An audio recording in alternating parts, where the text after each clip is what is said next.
Écoutez, mon arrière petit-fils m'a appelé l'autre jour pour me dire je voudrais la RTX 3070. Je sais absolument pas ce que c'est, mais j'ai appelé Macron, et Macron il m'a dit PS5 Brigitte. Alors vous pensez bien, j'ai appelé le patron de Nvidia.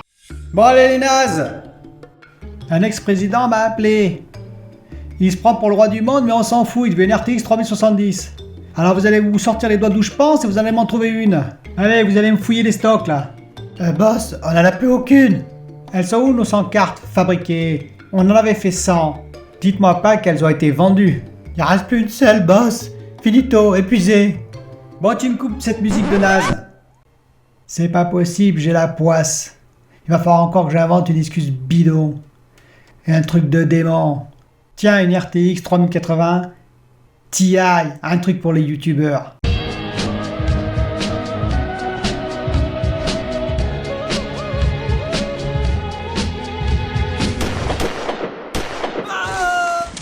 Bonjour les amis, alors quelques news intéressantes qui sont tombées aujourd'hui. On va commencer tout de suite par la PS5. Et oui, la PS5.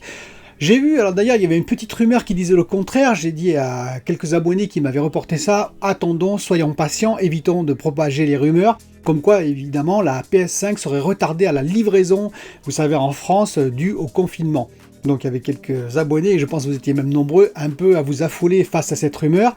Eh bien, il y a une nouvelle, ou peut-être une rumeur, une contre-rumeur, on va dire, qui dirait que non, la PS5, ça va pas être retardée, mais au contraire même, ça va peut-être s'accélérer. C'est-à-dire que, visiblement, en Allemagne, en tout cas, eh bien, elle pourrait être livrée au premier heureux bénéficiaire de la PS5 le 12 novembre au lieu du 19 novembre, comme c'était prévu, donc en avance. Donc je ne sais pas si ça sera le cas en France, mais ce que je veux dire par là, c'est soyons patients, évitons de s'emporter face à de telles rumeurs. Vous voyez, un jour il y en a une et le lendemain il y en a une autre. Donc peut-être que vous, heureux possesseurs de la PS5 Day One, enfin ceux qui avaient commandé et qui ont reçu un mail, vous aurez peut-être la chance de l'avoir un peu plus tôt, tant mieux pour vous. Je vais également revenir sur mon fournisseur d'accès. J'ai enquêté et j'ai plusieurs news, figurez-vous, qui sont assez intéressantes. Alors déjà, comme je vous avais expliqué, le week-end, donc le matin, 800 mégabits et non pas gigabits, hein. J'aurais bien aimé, mais on n'est pas dans Star Trek, donc 800 mégabits seconde, le matin, 3 millisecondes de ping, bon ça, voilà, ça défile au maximum, c'est parfait. Et puis dans la journée, comme je vous ai expliqué, ça baisse pour arriver entre 3 et 2 mégabits seconde le soir, un ping de plus de 40 millisecondes, injouable pour le cloud en général.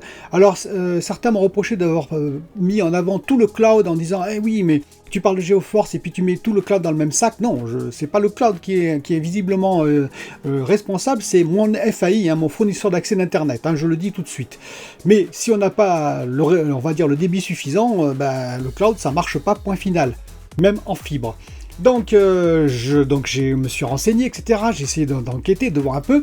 Vous m'avez fait de nombreux retours d'ailleurs sur ma vidéo. Et lundi, en télétravail, et oui, donc le matin, je commence, 800 mégabits à nouveau seconde et 3 millisecondes de ping, parfait. Et je me suis dit, ça va baisser. Et pas du tout. Alors que nous sommes en télétravail, parce que certains, et même moi, j'ai dit, peut-être qu'il y a une réduction de débit pour le télétravail, voilà. Même si le week-end, c'était un peu bizarre. Non, pas du tout, non, ça a marché toute la journée parfaitement, c'est-à-dire de 8h du matin à 17h le soir, 800 mégabits seconde, 3 millisecondes de ping, entre midi et 1h, j'en ai profité, j'ai fait une demi-heure juste pour voir de Watch Dogs Legion, ça a tourné impeccable, et après je n'ai pas eu de baisse de débit, donc ce n'est pas dû à une utilisation un peu massive de données, pas du tout. Par contre, à partir de 17h, hop, à nouveau une baisse, petit à petit, pour arriver vers les 20h, au chiffre catastrophique de 3 mégabits seconde. Netflix qui a du mal à... Voilà, même Netflix est atteint, enfin bref, c'est la catastrophe. Et alors là, j'ai compris, et je pense que ça vient effectivement plutôt du réseau lui-même, c'est-à-dire que le nombre de personnes qui se connectent à partir de 17h, parce qu'en fait, en télétravail, il n'y a peut-être pas énormément de monde sur ma commune, hein, parce que c'est pas une grosse commune, et donc peut-être que les gens y rentrent, et puis ils commencent à utiliser leur ordinateur, puis ils commencent à charger YouTube, et puis ils commencent à charger Netflix, et voilà, et à 8h, c'est le maximum, c'est le pic, et boum, tout s'écroule. Alors, qu'est-ce que j'ai fait? J'ai essayé de contacter RedSFR et je vous le dis, c'est la galère. Je pense que c'est plus facile de contacter Mars, un alien sur Mars, que de contacter RedSFR. Je sais pas où ils sont, je sais pas ce qu'ils font, les numéros ne marchent pas, il n'y a rien qui marche. J'en ai eu marre, je vous le dis honnêtement, et j'ai suivi le conseil de mes abonnés. J'aurais pu prendre Free, j'étais chez Free pendant 20 ans, j'ai préféré prendre l'opérateur historique, même si c'est un peu plus cher, Orange, en me disant on va essayer, on va voir Orange, après tout j'ai jamais essayé, c'est un peu plus cher, mais après tout ils ont peut-être un SAV un petit peu plus professionnel, en tout cas que Red SFR, et que SFR c'est certain. Donc voilà, je me suis inscrit, donc j'attends évidemment que le technicien vienne pour me brancher, etc. Et je vous ferai un retour sur Orange vis-à-vis de Red SFR chez moi. Ça peut marcher chez vous, hein, Red SFR, je dis pas le contraire, ça marchait très très bien avant. Mais voilà, quand ça, on va dire, excusez-moi le terme, mais quand ça merde, ben ça merde. Hein. Et là, vous pouvez galérer très très longtemps. Donc voilà, je vous ferai un retour là-dessus très très bientôt. Et on va continuer avec la nouvelle du jour, la nouvelle qui est assez intéressante. J'ai beaucoup cassé Nvidia, donc certains m'ont même reproché en me disant « Mais non, tu dis n'importe quoi, les cartes Founder sont bien à 520 € et 720 € en France. » Mais oui, j'ai jamais dit le contraire.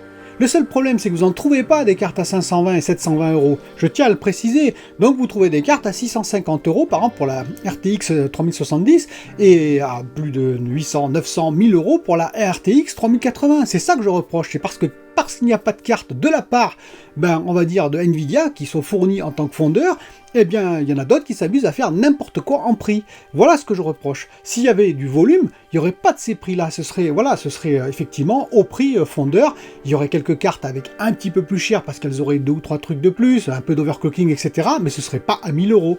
Ce que je reproche à Nvidia, c'est de ne pas avoir assez anticipé. C'est tout. Qu'il y ait des cartes au prix qui disent oui, tout à fait. Mais le problème, c'est qu'elles n'existent pas, elles ne sont pas là pour l'instant. Mais revenons au sujet sur la RTX 3080. Par contre, ce que j'avais dit, c'est que lors de la présentation de AMD, le ray tracing, on n'en avait pas trop entendu parler. Hein. Non, en fait, pas du tout même, on peut le dire. Eh bien, vous voyez, il y a un résultat qui est apparu, effectivement assez concret, où on montre que par rapport à la RX 6800 XT, eh bien, la RTX 3080 est 33% plus puissante que la RX 6800 XT. 33% supérieure. Et là, on voit toute la différence, c'est effectivement sur le ray tracing. Là, effectivement, la RTX 3080 prend à nouveau le pas. Je pense que le DLSS aussi, hein, elle prend le pas dessus. C'est-à-dire que si vous combinez les deux, effectivement, vous allez vraiment avoir un upgrade par rapport à la RX 6800 XT. On attendra les futurs résultats, ça n'enlève rien à AMD, ça n'enlève rien à la qualité de la RX 6800 XT, et surtout qu'elle sera peut-être dispo, elle, mais voilà, il faut quand même être juste avec Nvidia jusqu'au bout, et donner des comparatifs qui soient réalistes. Dites-moi ce que vous en pensez, tout simplement, dans les commentaires, comme d'habitude, mais effectivement, ça relance un peu le débat, entre guillemets, parce que le ray tracing, est-ce que 33% de moins de ray tracing, ça va beaucoup changer la donne? Je n'en suis pas certain, à discuter. Et une petite news amusante en passant, sur la RTX 3090, il y a un site qui a regardé un petit peu et qui a calculé avec le logiciel Passcovery. C'est un logiciel qui permet de retrouver son password si on l'a perdu. C'est un logiciel un peu professionnel, ou alors utilisé par des pirates, hein. C'est un petit peu les deux. C'est-à-dire que grosso modo, vous allez utiliser la puissance des cartes graphiques aujourd'hui, maintenant, pour pouvoir accélérer, on va dire, la recherche des passwords perdus, hein, des mots de passe perdus. Et en l'occurrence, ils ont fait des calculs. Et ils sont, avec la GTX 1060, ils sont à 669 millions de mots de passe traités par seconde. C'est-à-dire qu'ils vont injecter 669 millions de mots de passe par seconde pour chercher à craquer un mot de passe. Et donc la RTX 3090 promet beaucoup plus, puisque c'est la GTX 1060, elle est bien inférieure à la RTX 3090. Ils estiment ça à plus de 2 fois, c'est-à-dire qu'on pourra atteindre entre 1,5 et 2 milliards de mots de passe par seconde craqués, c'est-à-dire automatiquement générés pour essayer de craquer un mot de passe. Bon, ça peut être dangereux, hein, parce que vous imaginez bien, les pirates, ils peuvent en profiter. Bon, ceci dit, à moins qu'ils aient prévu, les pirates, d'acheter massivement peut-être les RTX 3090 dès le départ, je pense qu'ils se trouvent aussi démunis que nous en ce moment, c'est-à-dire qu'ils ne trouvent aucune carte. C'était la petite joke de la vidéo, mais voilà, j'ai trouvé ça assez intéressant en termes de puissance brute. Et justement, on va finir par la nouvelle qui nous intéresse tous. Et oui, la nouvelle comme quoi, eh bien, PS5 et même Xbox Series X sur Watch Dogs Legion, on ne serait pas en 4K natif totalement. Et il y aurait on a appris ça, alors il y avait déjà Assassin's Creed Valhalla où on voyait des différences. Et là, on revient avec Watch Dogs Legion et apparemment, on aurait des différences entre, on va dire, ce qu'il pourrait y avoir sur PC et ce qu'il va y avoir sur nos chères consoles.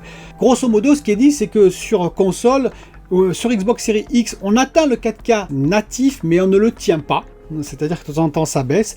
Et sur PS5, on est plutôt en upscaling, comme on le saura d'ailleurs sur Assassin's Creed Valhalla. Alors plusieurs choses, déjà pour commencer, ça montre quoi? Ça montre déjà que la différence, c'est ce que j'expliquais, entre la Xbox Series X et la PS5, il y en a une, oui, mais qu'elle n'est pas, je dirais, de 50 ou 100%, comme je vous l'expliquais. La différence, elle est assez, bon, elle existe, hein, mais peut-être de 20%, elle est assez légère, puisqu'on voit que même la Xbox Series X est obligée de temps en temps de baisser en termes de résolution et s'approcher de la PS5. Il y a une différence, mais comme j'explique, voilà, c'est deux machines à 500 €, il n'y en a pas une qui est à 1000 € et l'autre à 500 €. La deuxième chose que je voulais dire, c'est qu'il y a 3 points importants pour comprendre pourquoi on en est à ces résultats-là, parce qu'il y en a plein qui vont dire, voyez, les consoles, excusez-moi le terme, c'est de la merde, je vous l'avais dit depuis le début. Non, non, non. Il faut d'abord voir une chose. La chose, c'est que les jeux proposés, ce sont des jeux cross-gen. Eh oui, des jeux cross-gen. Donc effectivement, les jeux cross-gen, eh ben, c'est développé sur plusieurs machines, avec plusieurs puissances différentes. Ça ne sera jamais optimisé comme un jeu spécifique, on va dire, à la console elle-même. Ils sont obligés de faire des adaptations. Il y a du temps passé sur les anciennes versions de console, les nouvelles, le PC, etc. Et tout ce temps étant compressé, on va dire, eh ben, on ne passe pas le temps dans l'optimisation. Donc, effectivement, on perd en optimisation quand on est en cross-gen. La deuxième raison, c'est aussi que c'est Ubisoft. Désolé pour Ubisoft, mais on sait que c'est pas les rois de l'optimisation. Hein. Je suis désolé de le dire, c'est pas ID Software. Donc effectivement, en termes d'optimisation, Ubisoft, on peut pas dire que ce soit les meilleurs. Et donc le résultat ne m'étonne guère sur Watch Dogs Legion et sur Assassin's Creed Valhalla. Pour précision d'ailleurs, Assassin's Creed Valhalla, c'est généré...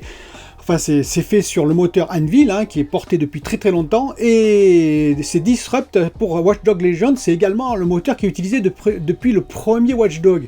C'est-à-dire que tous les 3 ans, ils renouvellent, tous les 3-4 ans, ils renouvellent un petit peu leur moteur, mais ils ne vont pas le transformer, ils l'améliorent, que ce soit Anvil ou Disrupt. Et ben, le résultat, il est là, c'est que vous améliorez. En plus, il faut voir que Ubisoft sort les jeux plutôt tous les 3 ans. Ils ont un rythme assez, on va dire, assez rapide. Donc, l'amélioration, cross-gen en plus, ben, vous imaginez bien, Ubisoft, en termes, je vous répète, d'optimisation, c'est pas le top. Donc, le résultat, il est là.